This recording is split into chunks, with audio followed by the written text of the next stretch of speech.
생명의 주로 부활하신 예수님. 마태복음 3장 1절에서 6절은요, 하나님의 보내심을 받은 세례 요한이 유대 광야에서 회개하라, 천국이 가까이 왔다고 외쳤습니다. 그는 선지자 이사야를 통해서 말씀하던 것과 같이 너희는 주의 길을 준비하라, 그가 오실 길은 곱게 하라고 외치자 많은 사람들이 유대와 요단강 사방에서 다 그에게 나와 자기들의 죄를 자복하고 요단강에서 요한에게 세례를 받았습니다. 세례 요한이 세례를 베푼 것을 보고 바리새인들이 사람을 보내어 그리스도도 아니요 엘리야도 아닌데 무슨 자격으로 세례를 주냐고 묻자 세례 요한은 요한복음 1장 23절 이르되 나는 선지자 이사야의 말과 같이 주의 길을 곱게 하라고 광야에서 외치는 자의 소리다라고 합니다.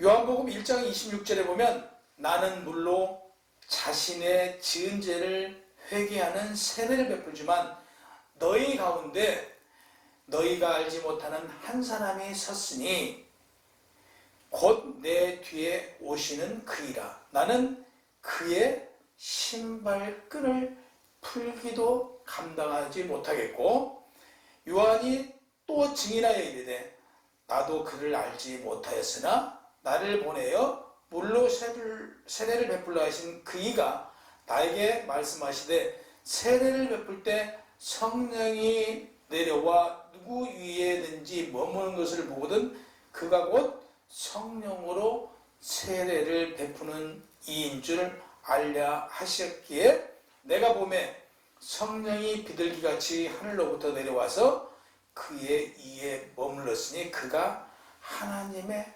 아들이심을 증거한다고 합니다. 요한복음 3장 30절과 31절에 보면 내가 전에 말하기를 내 뒤에 오는 사람이 있는데 나보다 앞선 것은 그가 나보다 먼저 계심이라 한 것이 이 사람을 가리켜서 한 말이라고 고백합니다. 나도 그를 알지 못한대요. 내가 와서 물로 세례를 베푸는 것은 그를 이스라엘에 나타내려 함이라고 고백합니다. 예수님을 가리켜 성령과 불로 너에게 세례를 베푸실 분이라고 소개를 합니다. 당시에 요단강 주변에 있었던 사람들은 웅성웅성 난리가 났겠죠. 당시에 세례 요한은 오늘날로 말하면 총회당급 정도 되는 큰 지금 많은 사람들이 그를 따르는 목사였는데 그가 나는 그를 위하여 이곳에 와서 그를 알리는 종에 불과하다라고 얘기를 합니다. 당시 세례 요한은 마태복음 3장 4절에 보면 요한은 낙타털 옷을 입고 허리에 가죽 띠를 띠고 음식은 메뚜기와 석청을 먹는 경건한 생활을 하고 있는 하나님의 아들이심을 증언하고 있습니다. 이어서 32절에 보면 세상 죄를 지고 가는 하나님의 어린 양이라고 예수 그리스도를 선포합니다. 당시 어린 양 하면 성전에서 사용될 제물입니다. 예수님이 세상 죄를 짊어지고 갈 어린 양이라고 선포합니다. 모든 사람들은 놀랐습니다. 또한 믿을 수가 없습니다. 사람이 당시에 소와 염소를 양을 통해서 이 속죄제를 지내면서 그들을 죽여서 사람을 대신 죽여서 그들 제물로 바쳤는데 예수가 하나님의 어린 양이래요.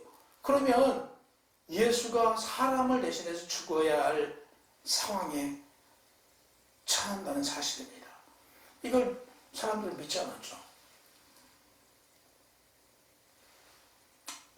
하나님께서 인간 예수가 세상 죄를 짊어지고 가는 어린 양으로 믿어지지 않는 것을 보시고 요한은 또 요한의 입술을 통해서 세상 죄를 지고 가는 어린 양임을 재차 선포합니다. 하나님은 사람으로는 죄를 씻을 수가 없었어요. 원죄를. 그 원죄를 씻을 수가 없었어요. 그 원죄를 씻을 수 있는 것은 오직 하나님의 어린 양만이 가능했기 때문에 하나님의 독생자 아들 예수를 이 땅에 보내어 그를 통해서 그 원죄를 세상의 모든 죄를 채우고 싶었던 거예요. 예수 그리스도는 세상 죄를 지고 가야 될 사명을 받고 이 땅에 왔습니다. 예수님은 세상의 죄를 얼마나 슬퍼했겠습니까? 예수 그리스도는 세상 죄를 짊어지고 가야 할 그 사명을 가지고 이 세상에 와서 이 세상 죄를 보면서 얼마나 슬펐겠습니까?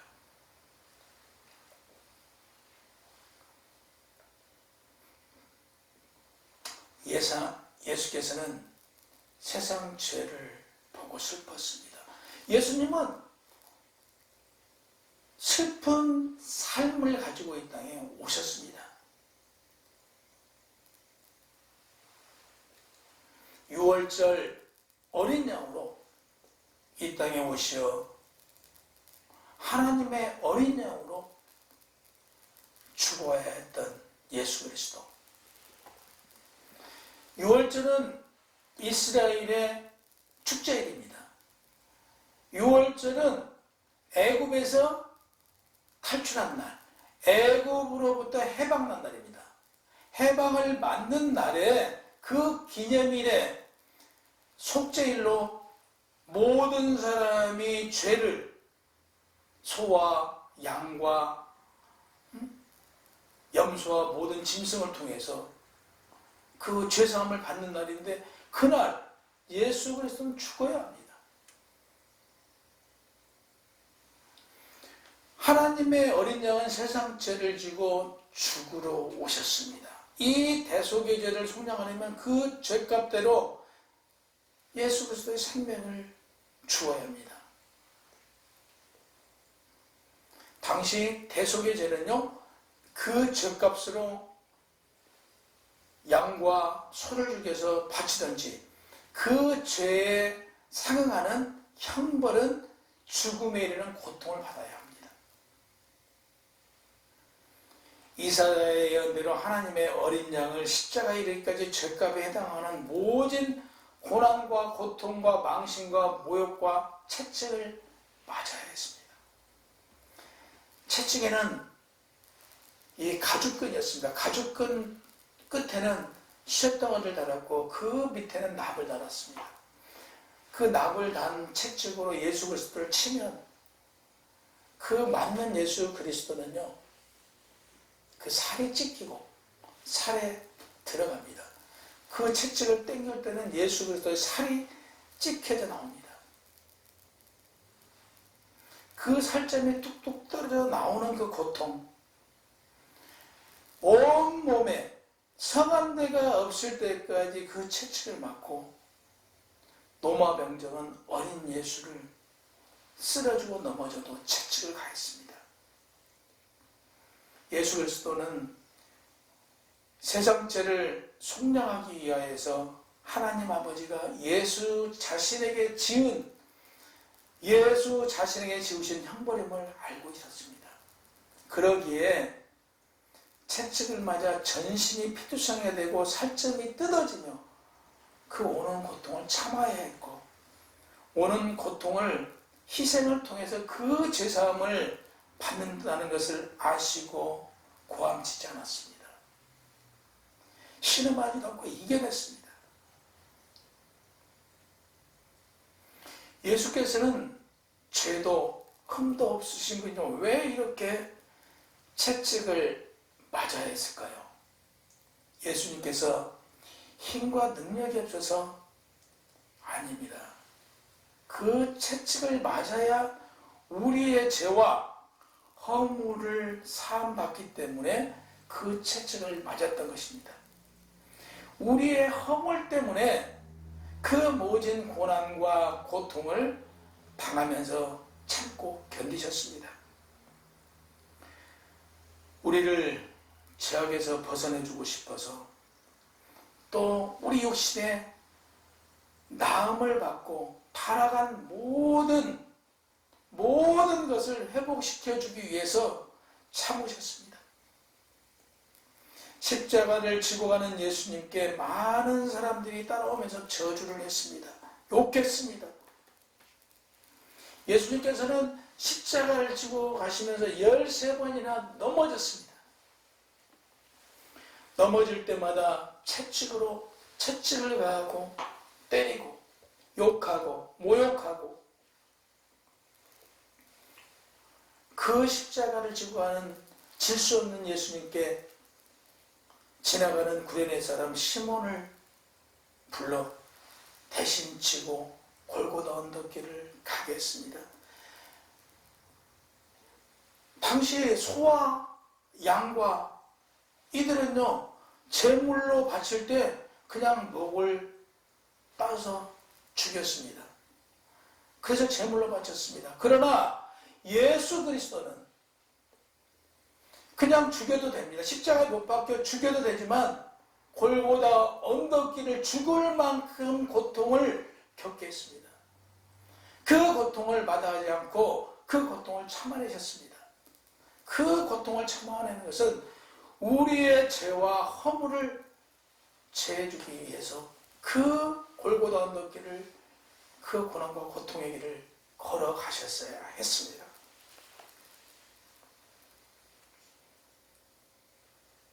유월절 사람의 죄를 대신하여 양과 소를 죽여 속죄제사를 제물을 드렸던 제사장들은 유월절 제사 제물로 하나님의 어린 양 예수를 잡았고 그들은 하나님의 어린 양을 십자가에 매달았습니다.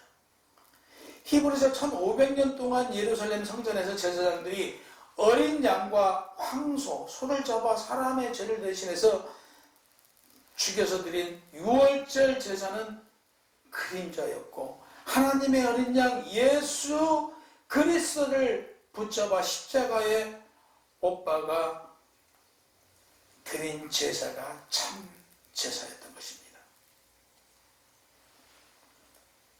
아브라함은 아들 이삭을 아모리산에서 골고다에서 제물로 바친 2000년이 지나고서야 하나님의 어린 양 예수가 제사장들 네 사람들을 위해서 십자가에 못 박혀 죽으셨던 것입니다. 네 제사장들의 사명은 예수 그리스도를 십자가에 못 박아 죽임으로 사명을 다한 것입니다. 그들의 사명은 그걸로 마쳤습니다.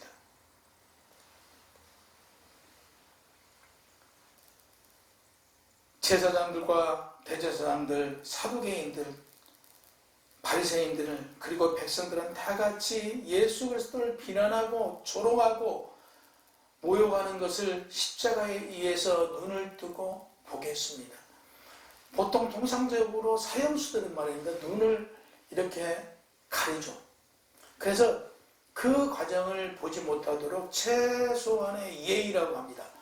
그런데 예수 그리스도는 십자가에 못 박혀서 눈을 가리지 않고 밑에서 조롱하고 그를 모욕하고 이런 걸 다 보게 했습니다.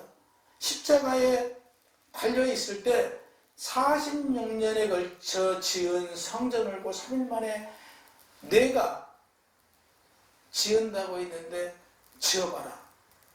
내가 짓겠다고 한 네가 아무 힘도 없이 십자가에 못 박혀 죽어가고 있다고 조롱했습니다. 이스라엘 왕이고 그리스도라고 하는 자가 비참하게 십자가에 못 박혀 있다라고 외쳤습니다. 진짜 네가 여호와 하나님의 아들이면 십자가에 내려오면 우리가 믿겠다라고 했습니다. 이런 백성들의 비난과 조롱에도 예수 그리스도는 아무런 대꾸를 하지 않았습니다.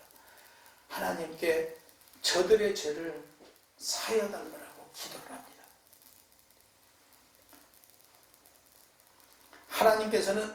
하나님께서는 예수 그리스도를 통해서 우리의 죄를 사려고 하신 줄 예수 그리스도는 다 알고 있으셨기 때문에 참아내고 그 모든 것을 말하지 않았습니다. 마가복음 15장 34절에서 35절에 보면 제9시에 예수께서 나의 하나님 나의 하나님 어찌하여 나를 버리셨나이까 목소리를 지른지라 곁에 있던 또 그들이 엘리야를 부른다고 하면서 엘리야가 구원하는가 보자고 얘기를 합니다. 마태복음 27장 48절에서 50절에 보면 그중 한 사람이 신 포도주를 적시어 갈대에 꿰어 마시게 하거늘 예수께서 신 포도주를 받으신 후에 이르시되 다 이루었다. 다 이루었다 하시고 머리를 숙이니 영원히 떠나가셨다라고 합니다. 하나님의 어린 양은 세상을 구원할 제물로 세상 죄를 속량하셨습니다. 내 죄를 나의 죄를 담당하시고 십자가에서 험한 고통 아래 죽음으로 다 이루었다라고 말씀하셨습니다. 하나님의 어린 양 예수 그리스도가 피 흘려 죽음으로 하나님은 우리를 용서하시고 죄와 사망에서 구원하셨습니다. 그리고 우리를 여호와 하나님의 아들과 딸로 맞아 들이셨습니다. 어린 양 예수 그리스도는 십자가에 죽고 무덤에 장사되었습니다. 무덤에서 3일간 계셨습니다.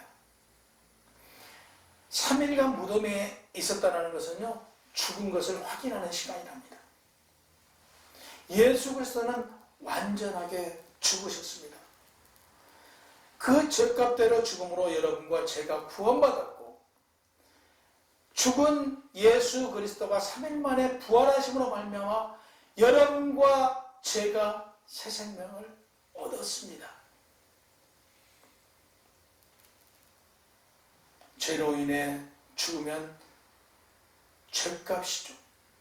예수 그리스도가 부활하지 않으시면 그분은 죄값을 받은 것입니다. 그러나 3일 만에 부활하심으로 말미암아 우리가 예수 그리스도와 같이 마지막 날에 부활하심을 보여주셨고 증거해 주셨습니다. 예수님의 부활하심은 생명의 주로 부활하셨습니다.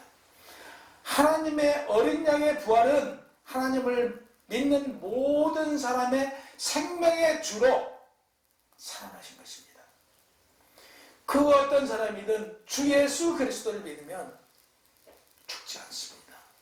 영원한 생명을 받습니다. 생명과 사망의 열쇠를 가지신 예수 그리스도가 죽은 자 가운데서 살아나심으로 말미암아 우리도 예수 그리스도와 같이 살아났습니다. 예수 그리스도로 말미암아 우리는 새 생명을 얻었습니다.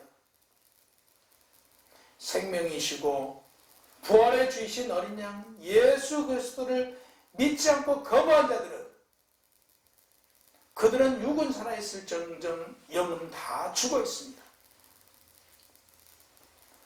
우리는 주 예수 그리스도를 믿음으로 영이 살아 영생하고 그를 믿지 않는 자들은 영이 죽어 있기 때문에 영원한 지옥으로 갈 수밖에 없습니다.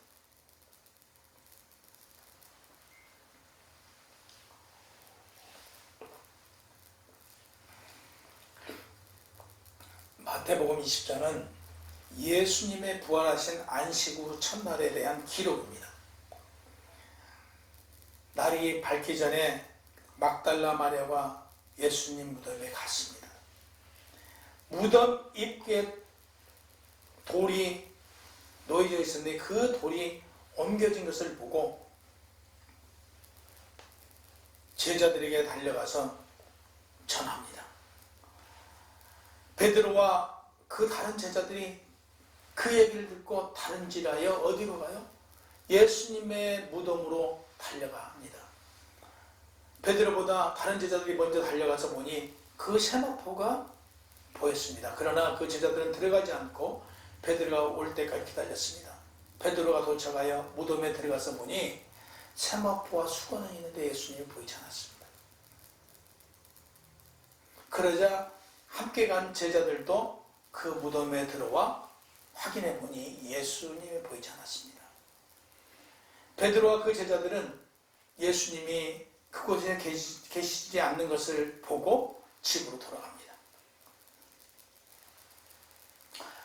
막달라 마리아는 무덤 밖에서 울며 무덤 안에 있던 예수님의 시신이 어디에 있냐라고 그 잔을 지켰습니다.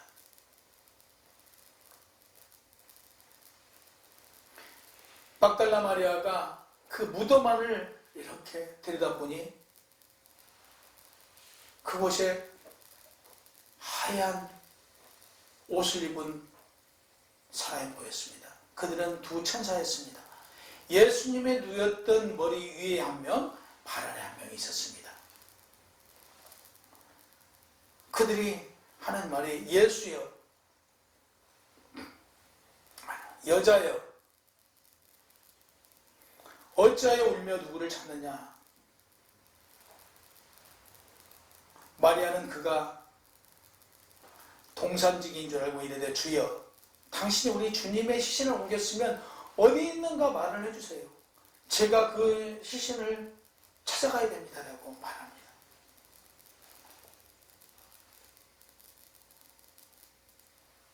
그 말을 하고 뒤에 지금 예수님 계셨던 거예요. 뒤에서 예수님께서 여자여, 마리아야 하시는 마리아가 뒤돌아봅니다. 뒤돌아보면서도 예수님이 살아나셨으려면 상상도 못하고 다시 말합니다.